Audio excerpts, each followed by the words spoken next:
میں اپنی کلاس میں اکثر بچوں سے پوچھتی ہوں کہ بڑے ہو کے کیا کرو گے؟ تو ایک بچے نے جواب دیا، بے حد ذہین بچہ، بہت اچھا پڑھنے والا، وہ ہاتھ کھڑا کر کے کہتا ہے، میں کہا کیوں کرو گے کام؟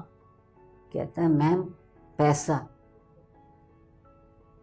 دیکھیے ہم نے اس کو کیا سکھایا کہ زندگی کی ساری بنیاد پیسے کے اوپر ہے۔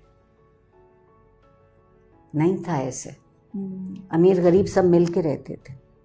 اب آپ کا پتہ بتاتا ہے کہ آپ کون ہیں،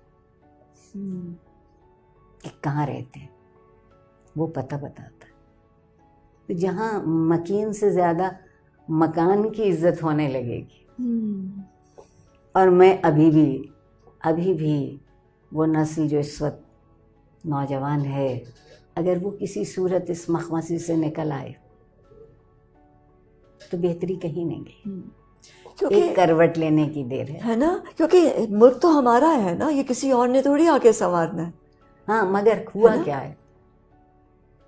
ہے، بگاڑا ہم نے، کسی اور نے نہیں بگاڑا۔ نہیں، ہم کسی اور نے، مجھے تو رنج اس کا ہے کہ کسی اور نے نہیں بگاڑا۔ کیا ہنر یہاں نہیں ہے، کیا ذہانت یہاں نہیں ہے، کیسا صاحب علم میرے اور آپ کے درمیان موجود ہے، لیکن اسے کوئی پوچھتا نہیں۔ ہم نے عجب اپنے آپ کو سکوں کے، اور ہم سکوں کے سپرد اس لیے کیا ہم نے اپنے آپ کو کہ ہم اپنے اخلاقی وجود سے منکر ہو گئے۔ وہ جو آپ کہہ رہی ہیں ایک زمانہ ایسا تھا اور سب اسی طرح سوچتے تھے، اسی طرح، تو اس میں اخلاق کی بڑی گنجائش تھی۔ آپ دیکھیے کہ علم بہت ضروری ہے زندگی کے لیے، مگر صرف ملازمت کے لیے نہیں۔ زندگی کو ملازمت چاہیے، ملازمت کو تو زندگی نہیں چاہیے نا۔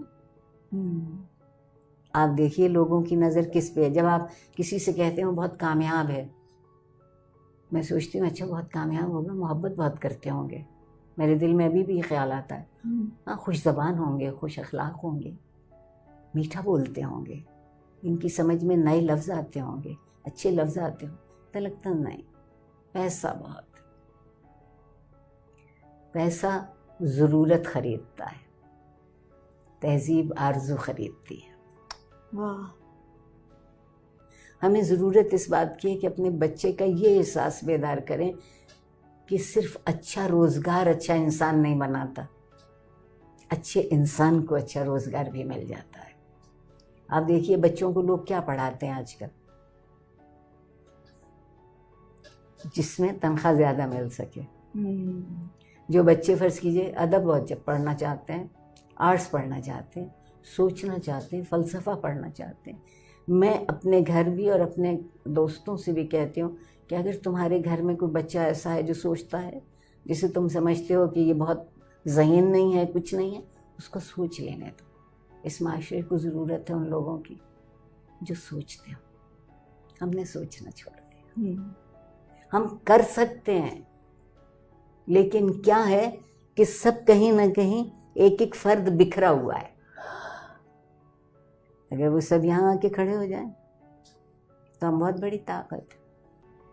ہمارے پاس وقت اگر کسی چیز کے لیے ہے تو وہ اس چیز کے لیے ہے کہ میں اب جو چیز خریدوں وہ پہلی چیز سے بہتر کیسے ہو۔ قوت خرید انسان کی بڑائی کی ضامن نہیں ہوتی، تعلیم ہوتی ہے، تعلیم، تہذیب اس کا غور و فکر کرنا۔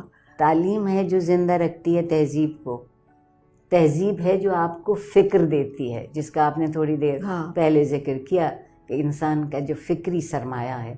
اور جب آپ سوچنے لگتے ہیں تو آپ بہت خوش ہو جاتے ہیں۔ آپ اس لیے خوش ہوتے ہیں کہ پھر آپ حل ڈھونڈتے ہیں، راستہ بناتے ہیں۔ ہمیں سوچنے کی آزادی نہیں ہے، بتائیے کیا کریں؟